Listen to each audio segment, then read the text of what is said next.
The sequel we all wanted 2 years after we wanted it. You're watching Beyond the Trailers review of Star Trek Into Darkness.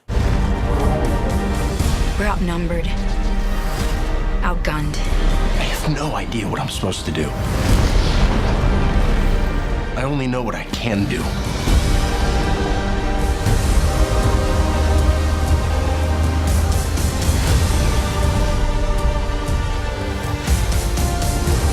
No ship should go down without her captain. Yes, way back in 2009, Paramount was so excited about their shiny new alternative timeline Star Trek franchise that they greenlit a sequel before the movie opened. Want to know why it took so long? Click here for all the nitty-gritty details. But now, 4 years later, we finally have our sequel, only it's dropped out of warp speed into a storm. Where to begin? Well, besides making fans wait ridiculously long, Star Trek Into Darkness is now one of the later blockbusters to jump onto the terrorist bandwagon, as DC and Marvel have already gone there. And then, of course, there's director J.J. Abrams' insistence that the movie not be in 3D, a battle he had to know he was going to lose. But he shot the sequel in 2D anyway, and now word is the studio forced post-conversion is Clash of the Titans bad, and that's bad. I don't care how J.J. Abrams or anyone feels about 3D. How do you mess up a slam dunk like space battles in 3D? And speaking of space battles in 3D, just as Paramount was kicking off its publicity for the film, J.J. Abrams announced he'd be helming Star Wars Episode 7 and has yet to clarify what that means for the future of Star Trek. Finally, the identity of Benedict Cumberbatch's villain is supposed to be a secret, but thanks to a major flub by Entertainment Weekly that confirmed already widespread speculation, well, let's just say the twist in Star Trek Into Darkness isn't going to blindside audiences quite like the one in Iron Man 3. However, despite crappy 3D and a terrorism with a twist angle that's already been botched by DC, we all knew she was Talia and pulled off by Marvel. Nobody knew. Audiences are still excited for the Star Trek sequel. Perhaps it's because the first one was so much fun and so well cast. And even if we do know who he's playing, who isn't excited to see BBC's Sherlock make his splashy Hollywood debut? So will audiences' faith be rewarded? Let's go find out. I could watch the Enterprise crew go on a grocery run. That's just how well put together this franchise is. And not just J.J. Abrams. I mean, he's certainly doing a good job. But from the very beginning, Star Trek is just a really smart idea. It's a great formula. And that's why the franchise has lasted as long as it has, from the television series to the multiple films. And to J.J. Abrams' credit, he has kept it going. His alternate version is expertly cast, very well written, and very well acted. Everyone really does a great job. And I think that this latest film, Star Trek Into Darkness, that's when the movie's at its best. When they're on the Enterprise, working together or fighting as a team, and that you have that dynamic. And you know, the franchise is allowed to do what it does best, what it shines at. That said, though, when you have something that lasts for so long, naturally there are highs and lows. There are the standout episodes in movies, which are instant classics and people keep referring to and recommend to non-fans or newbies. And then you have more of the filler, which just maintain the status quo. They're fun, but they don't really add anything special to the franchise. And ironically, due to some of the elements in here, you would think this would be one of the highs, but I have to say I ultimately found it to be just a filler movie. If you enjoy Star Trek, if you just like being in that world, you're going to have a great time. But I do have to say, right off the bat, if you could take or leave Star Trek, or it's not a must-see for you, I think there are better movies playing right now, particularly Iron Man 3 and The Great Gatsby. But as I mentioned, I'm trying not to give spoilers, but I think this is, as I said in the opening, one of the worst kept spoilers in recent movie history, and perhaps all of movie history. I mean, it's really not even, I think, a spoiler. But I'm going to just try and respect the fact that it might be spoilers still to some people, so I don't want to give it away. But anyway, just in general, Benedict Cumberbatch's character I thought was surprisingly weak. When he started out, I was like, wow, Benedict Cumberbatch, action star, who'd have thought it? And I think he does have that capability in him. I think he could portray one. But I thought that his character just wasn't well developed enough. I thought that it rested too much on the rest of the Star Trek universe. And I thought that he did, I'm sorry to say it because I'm such a big Benedict Cumberbatch fan, but I don't really think that he even brought a lot to the role himself.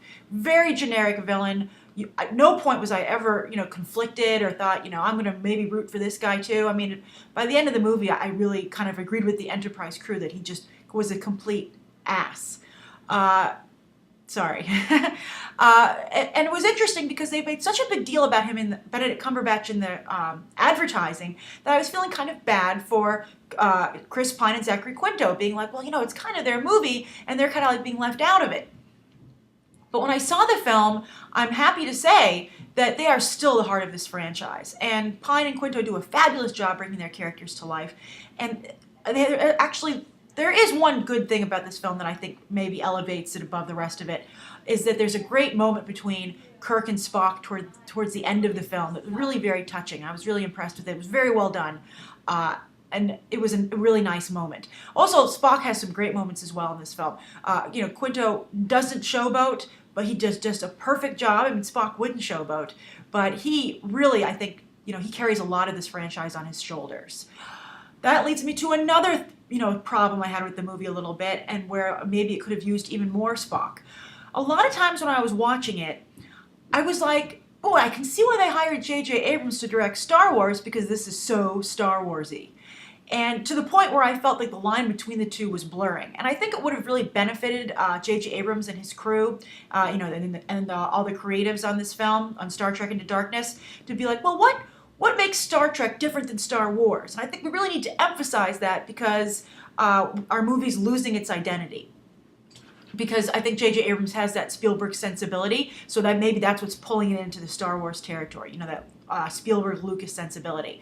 But and my thoughts is what makes Star Trek different is that it's very large science component, and also it's really strong social consciousness. I mean, at the beginning of the movie, so it's not a spoiler, they're trying to save, they're supposed to be observing a planet, and there's like the big debate, do we just observe and let everyone die, or do we try and do something? And I had forgotten that was such a large, I'm not a Trekkie, I had forgotten that was such a large part of the Star Trek franchise. And I think it needs more of that, the more of the fact that, these really are, almost like space social workers, or, the space UN. And I think it's easy to forget that sometimes, especially when the filmmakers aren't really highlighting it. You do have a science officer for a reason. You have a doctor. And sometimes you're like, oh, well, the doctor's only there to help the crew. And I don't think that's necessarily true. So that was a problem for me. And I think that Star Trek Into Darkness going forward, the Star Trek franchise would benefit from J.J. Abrams maybe delineating between the two of them a little better. Because right now, I feel that it's just too mixed. And, I would hate for Star Wars to have the same problem, where there will be scenes where you're like, well, how wasn't this just Star Trek?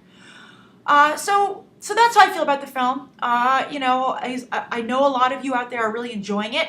I've seen comments across the internet on my videos and some other videos, trailers, interviews, and stuff like that. And so I'd be interested to know, do you agree with me that it's good but not great? Do you love it more because you're a Trekkie? What am I missing? Please write your thoughts down below. I would also say that I don't see any particular reason to see this in 3D. It wasn't horrible 3D like I'd suspected based on some of the trailers I'd seen, which were just horrible 3D. It was okay 3D, but I actually have to say I did not like seeing it in IMAX. I saw it in IMAX 3D because J.J. Abrams utilized a lot of close-ups and a lot of quick cuts, which just do not work very well with an IMAX screen at all. It was a little uncomfortable and kind of dried my eyes out because my eyes were so big trying to take it all in during the whole movie. So those are my thoughts. It's too bad. Now just quick spoiler before we go. So if you haven't seen the movie yet, turn it off. Turn off this video. Click away. But I just want to clarify with the Benedict Cumberbatch thing. I think they relied too heavily, because he was Khan. I think they relied too heavily on the alternate universe Khan and the history of Khan as a character to round that guy out, because they just didn't do any work on it on their own. I think the movie really could have benefited from maybe a flashback sequence or a prologue introducing Benedict Cumberbatch and his crew, because as I said, I just never connected with the character in any way. Rooting for him, rooting against him, he just kind of was a nuisance. So again, thank you for watching. I hope you enjoyed this review. Please leave your comments down below, and I hope you'll check out some of these other episodes. Bye.